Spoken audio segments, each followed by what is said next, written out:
bit different. Last chapter, you heard me sitting down with my mum. We talked about her early life in Mangi Kino, my koro, my grandfather, my nanny, school, being a young girl or young Māori girl growing up with trauma, raising us kids, especially my third eldest brother, Nikki, and losing him. Even what healing has looked like for her after her cancer diagnosis and her heart surgery. I'm just thinking if that was it, because they were pretty bloody big. But to be honest, I needed a minute to sit with all of it, not just as the host, of course, but as her daughter. It brought up a lot of things to ponder over. There's a lot of things that I knew about my mum and her growing up because I have asked over so many years, and I have been that one in my family. I will ask, I'm very curious as to how they grew up, both her and my dad, what their life was like, how they met, what their experiences were growing up with other family members, especially those who have passed on. I'm that one to ask about the stories, and I love it. I love hearing about the stories. So with Mum, as I first started to pull on the thread, as you can imagine, the curiosity just kept getting deeper and deeper because she wasn't, of course, very forthcoming about her upbringing. As I mentioned in the last chapter, if you haven't listened to it, please go and listen to it. But I had brought up the movie Once We're Warriors, and a lot of people have seen that movie and thought it was a fantastic movie and insanely deep. There's a lot in it, and there was. And me saying to my mum, that's a fantastic movie, you should go and see it. And her turning around and saying, no, thank you, I don't want to see my life on repeat. That was the seed that was planted in me that made me think, what? They got the curiosity going because I did not understand what she was talking about, because there was no talk about my koro ever being abusive towards my nanny, and the experiences that the elder siblings, her and her brothers, and I think my auntie, one of my aunties, experienced growing up with the abuse and the violence in the home. So, it made me tilt my head a little bit and go, what are you talking about? But I left it because it just wasn't something that was talked about. So you don't talk about it. So because all of that started coming up, I had to sit with it because there was a lot in there too that I didn't realize that I had never heard before. Little bits and pieces that made me sit there and go, oh, the penny drops on a lot of things when you realize you do what you do because of what had happened in your parents to you, in your parents' lives, back down the line, however far you want to go. So there's all of those, there's all of that going on. So there's a lot, obviously, but also realizing and knowing that her story isn't mine. But the ripples of it, they shape the water I grew up in. So today I wanted to talk about 5 things. I wanted to pull out 5 things that came up for me after listening back and how they connect to our healing, mine and hers, and maybe even yours too. So the first one was, she said, safety was where my mother was, where my nanny was. One of the first things my mum said that hit me was how her only sense of safety growing up was wherever my nanny was. It didn't matter what was going on. If she could find her mother, she felt okay. And I get that. As different as our childhoods were, I know that feeling of looking for your anchor. You feel it in your families. If someone's left the house or someone's gone, someone's passed away, you feel that loss. There's nothing quite right. The energy moves, the energy shifts, and you just feel that loss or that emptiness. And for me, even in the chaos of the silence of our home, the chaos or the silence in our home, there was always that sense if mum was around, everything was okay. If mum's not at home, I don't know if it was the same in your families or it might not be the same in your family because some didn't have mums or didn't have that relationship with their mothers. But if mum was home, things just seemed to be a lot more settled and okay. The other side of it too for me was if dad was around. I remember as a little kid growing up, 5 times were at night, put my pajamas on. Dad would be in his chair watching the 6 o'clock news, and I'd climb up into his lap, put my head against his chest, and just stay there for the rest of the night. That was safe for me, just hearing and being with Dad, and then he would carry me to bed. But also, Mum would be fluttering around, getting things organised and all the rest of it. The older siblings would be fluttering around too, dishes to be had, tidying up, getting ready for school. As long as she was around home, I think everybody could breathe. So safety isn't always about the house being quiet or perfect. It's often just knowing someone's energy is felt, and you feel that safety when they're around. So maybe you had that, maybe you didn't. Either way, I think it's worth asking too what made you feel safe as a kid, because relationship dynamics with your parents are different in every household. And I guess the other question is, are you giving yourself any of that now? Are you giving that to your kids now? Are you giving that to your mokopuna now? Your grandkids? It seems to be never ending, doesn't it? So that was one of the points that I pulled out of the point number 1, I should say. Point number 2 was we didn't know how to communicate. And this, this one. So Mum talked about how she didn't know how to express herself, what she was feeling.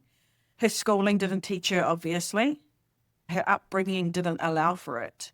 And it wasn't until way later, through church, through her nursing schooling, that she realized, oh, I have a voice. I can say something and it has value. And that hit me quite hard. Growing up in a home that was quiet, not always in a peaceful way, not in that way at all, but in a we don't talk about our feelings way. Not because we weren't allowed to, not because it was stifled, but we didn't know how to. So when I did have space to speak, I didn't even know what to say. And I'll tell you an example. Like, we didn't get it growing up. And then later on in life, my dad held positions in the church quite high up, and he was respected in every single way. So when the more and more he got to the positions he got to hold, the more and more he learned. And there was a period in our lives where he started bringing us into the room, having chats with us, what's going on in life, talking about different things. Could be if we're I was at university at the time, in school, asking how that was. Any relationships any of us were in, he would ask about how that was going. And he would pull whoever we were seeing into the room as well. He would make time for that, bring them around, want to have a chat. And to us, that was quite cringe, as they would say. We would try and avoid it at all costs. But it wasn't bad. It really wasn't. And all of those who had those chats with Dad loved and respected him for that. So anyway, what I'm getting to is he learned the ways of being able to communicate. So we would have these conversations, but in those conversations, I wouldn't know what to say. I absolutely had nothing for him. Or I learned very quickly how to recite things off by heart. Oh man, I look back on it now and realize just how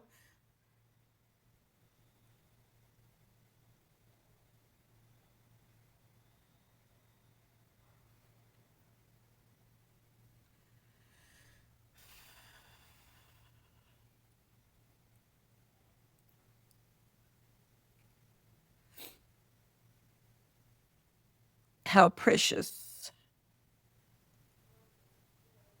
those moments were. You don't know at those times how much we're going to appreciate those moments. It's that, oh God, I wish I could get those moments back and have those conversations with my dad.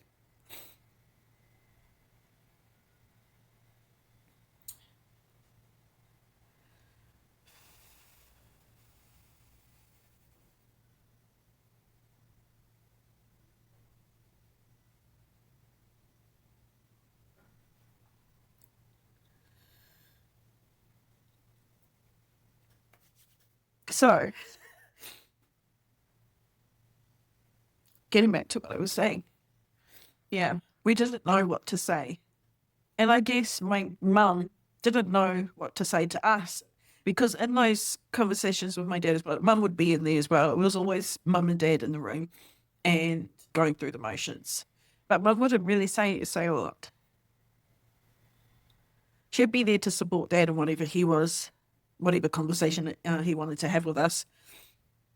But and so many of us are raised like that, though, raised to be polite, to be quiet, and to be good, but never taught how to express the pain or even the joy or the need. We were always asked, "What do you need?"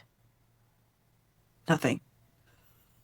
Was always my answer, like, "No, I'm all right. I'm good."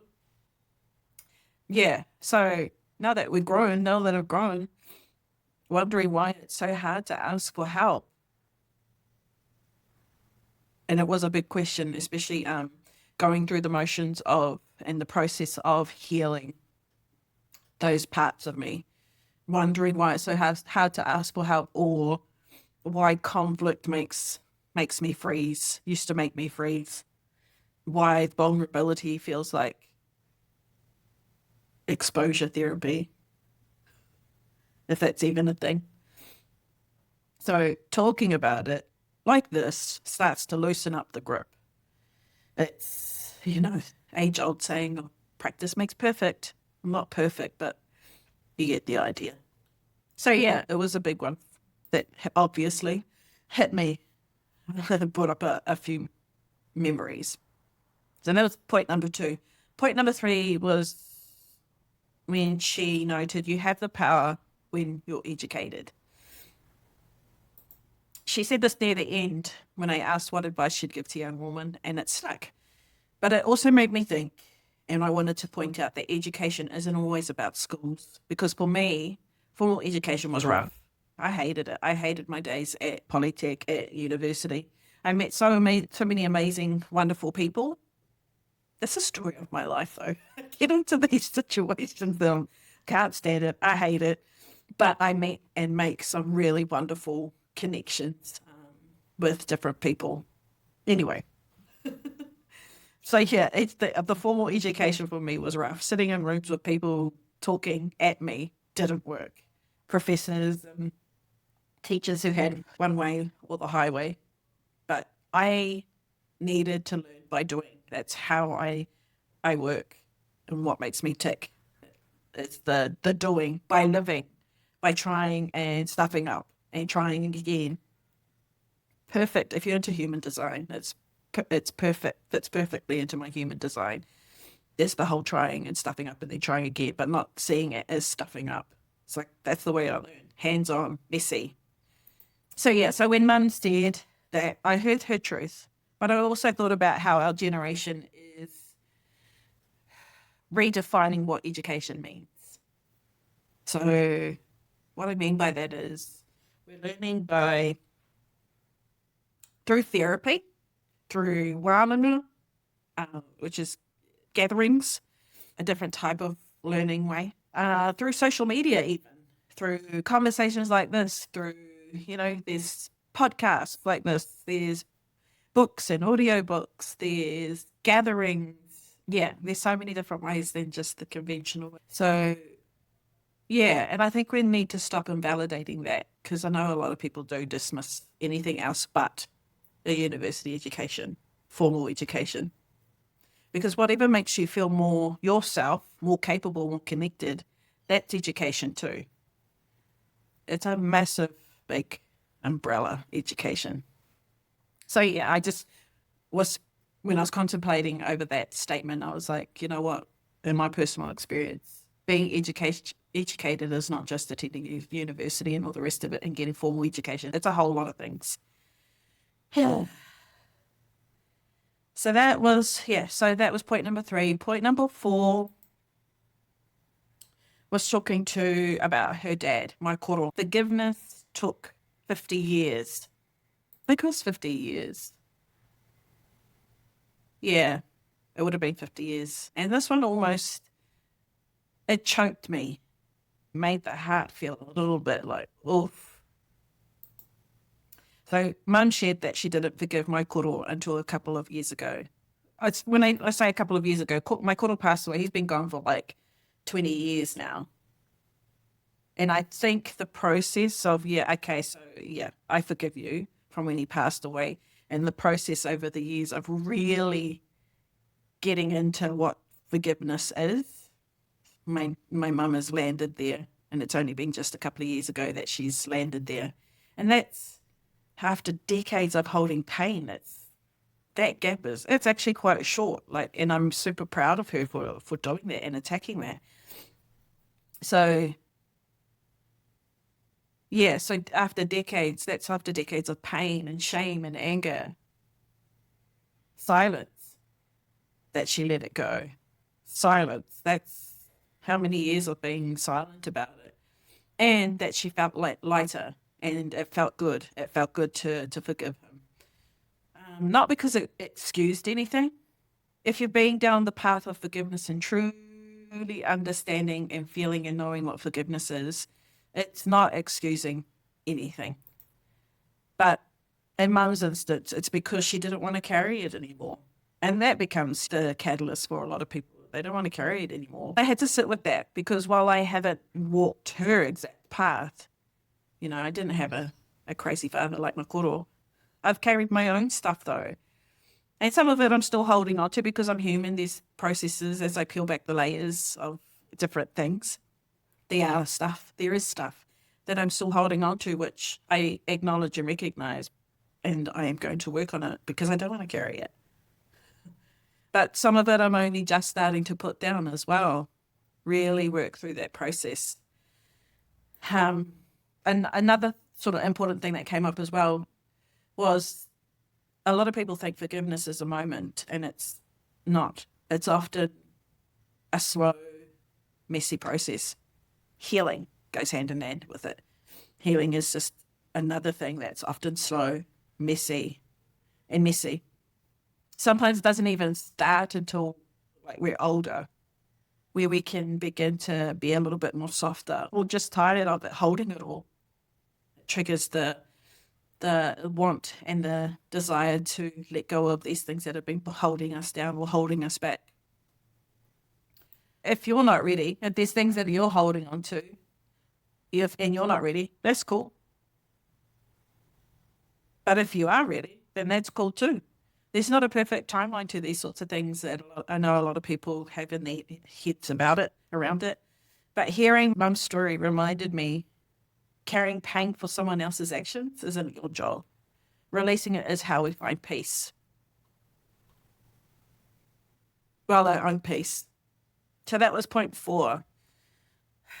The last one that I wanted to bring up was talking about it matters, which is another why I started this podcast. This whole series has reminded me just how much we need to share, to speak, and to listen. When Mum said she wished she'd had the words, I felt that in my bones, because so much healing begins with language. Being able to say, this happened, and this hurt, this shaped me. And that's why that's one of the whys of this podcast and why we're here. Because maybe your story doesn't sound like hers or mine, but you carry something too. And when we say it out loud, in a journal, to a friend, in a microphone, we loosen its grip. We loosen the grip on everything that is holding us back. And that's healing. It's part of the process, the messy, chaotic process of healing. But it's also, in my eyes, that's the power. We disregard how much power we have over these sorts of situations, because we get to choose what we hold on to. We get to choose what we don't hold on to. We get to choose to be stuck or in the messy, chaotic messiness of people pleasing, anger, hurt, pain, whatever it is.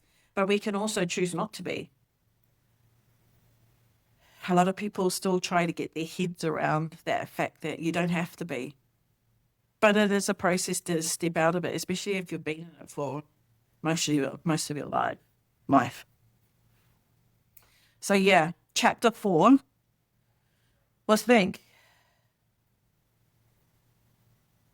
But it gave me the gift of seeing my mum not just as mum, but as a woman, a survivor, a healer, a kid, a daughter who didn't feel safe, who turned into a mother who tried her very best to create that safety for us, even when she didn't have the tools,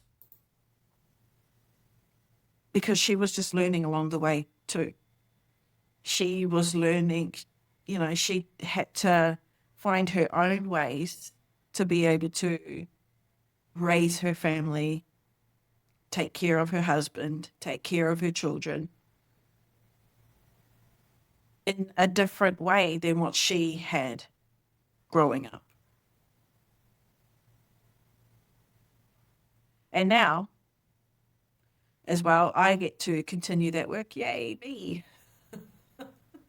Break the cycles, learn new ways, pass on different tools as well.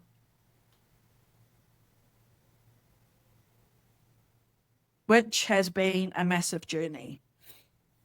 A big, messy, chaotic, hurtful, painful, sad, one full of grief, one full of proud moments too. I couldn't be more proud of my mum because I've been there from the beginning. And when I say that is pulling on that first thread and being the one to keep at it. And, it's been over 10 years for her to be able to talk like this, to pull the stories out in that way and be willing to do it. The conversations behind the scenes have been really hard.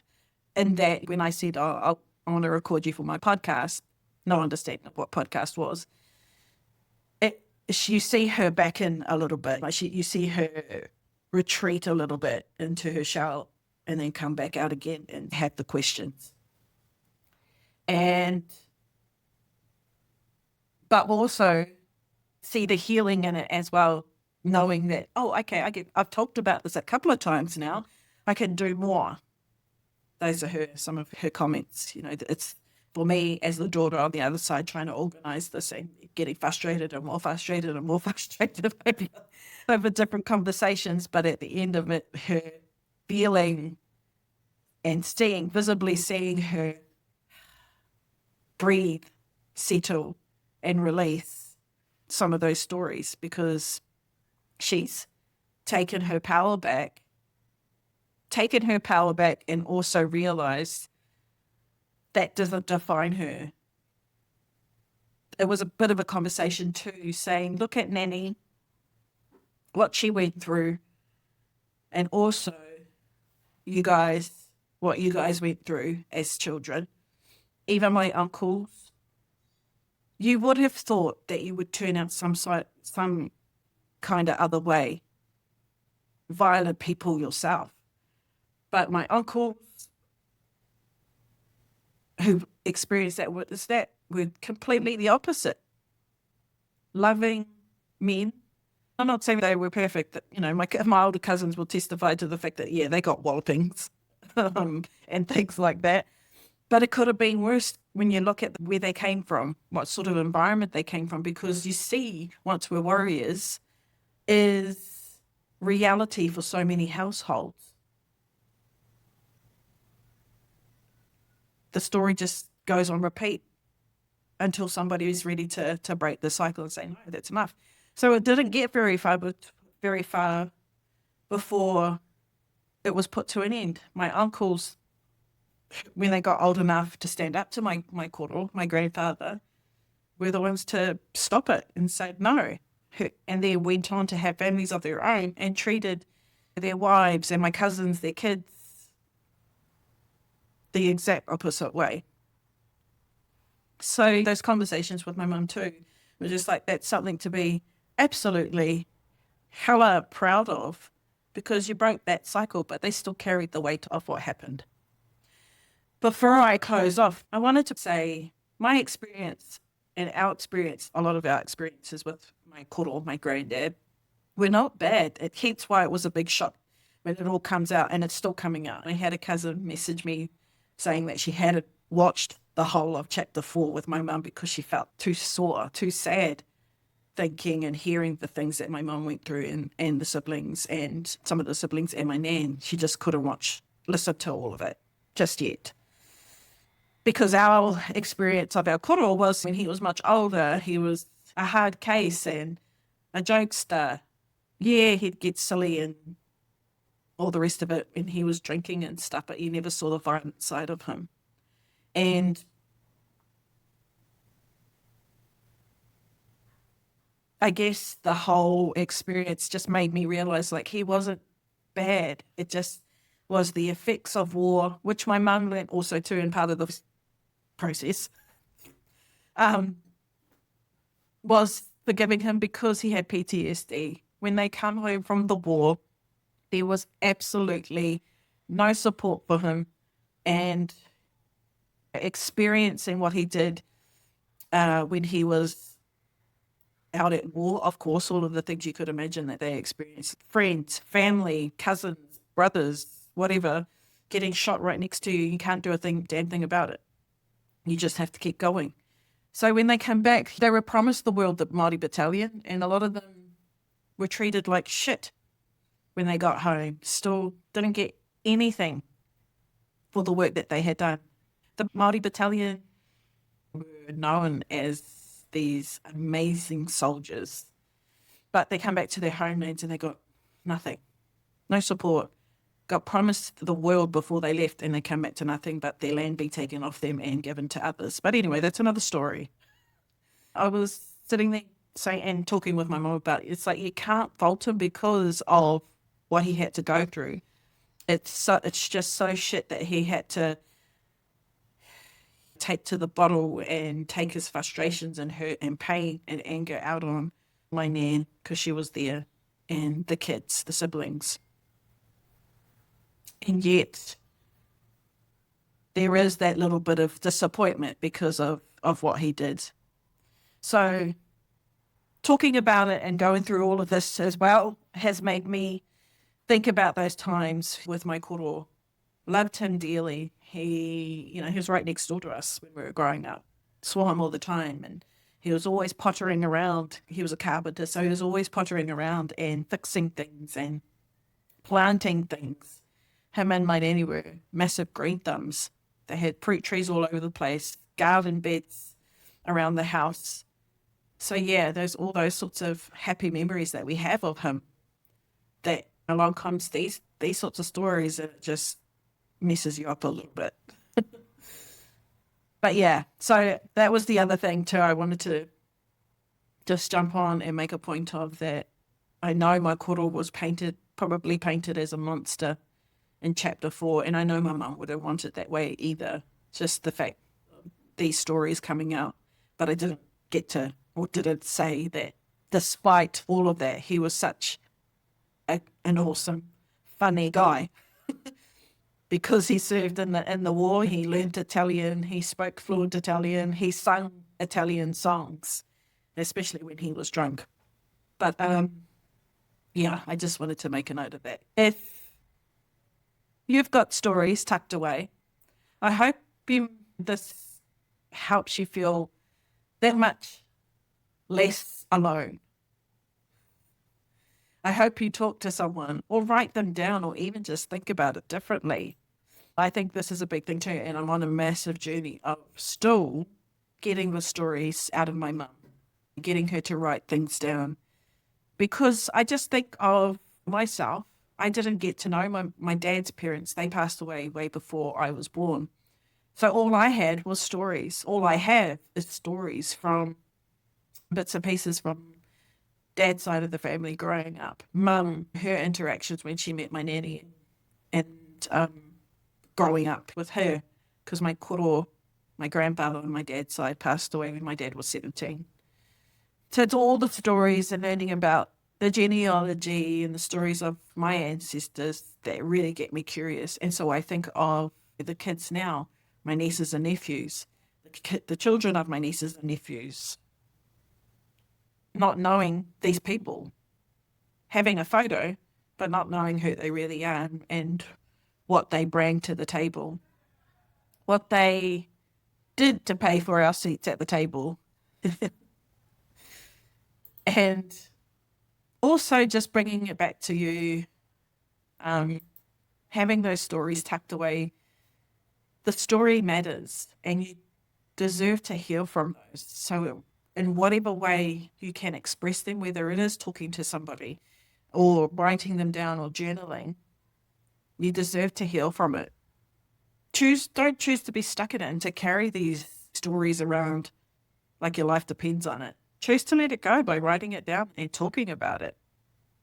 It's a different kind of freedom and breathing when you finally get to release the story and the breath that comes and that sigh that comes from it. So much more freeing. Again, it's the reason why I am doing this is in hopes to inspire other people to share those stories in whatever capacity that is, whatever. You don't have to go on and do a podcast about it. You can if you want to, but you can do it in so many different ways because it matters and you deserve to heal from it. Anyway, those are the 5 points, maybe even 6 of sitting with chapter 4. Obviously a big one for me, which I needed and hopefully inspired you in whatever way. And that's where I've been sitting with it. Life has been lifing at the moment. Coming off end of financial year, which is a busy period for my corporate job. And sitting with this chapter and everything that's sort of come up with that has been a bit of a process for me. So I've finally been able to sit down and review everything, pick out some points and talk to those. So I hope that it helps you in some way. Anyway, thanks for listening and I'll see you in the next chapter.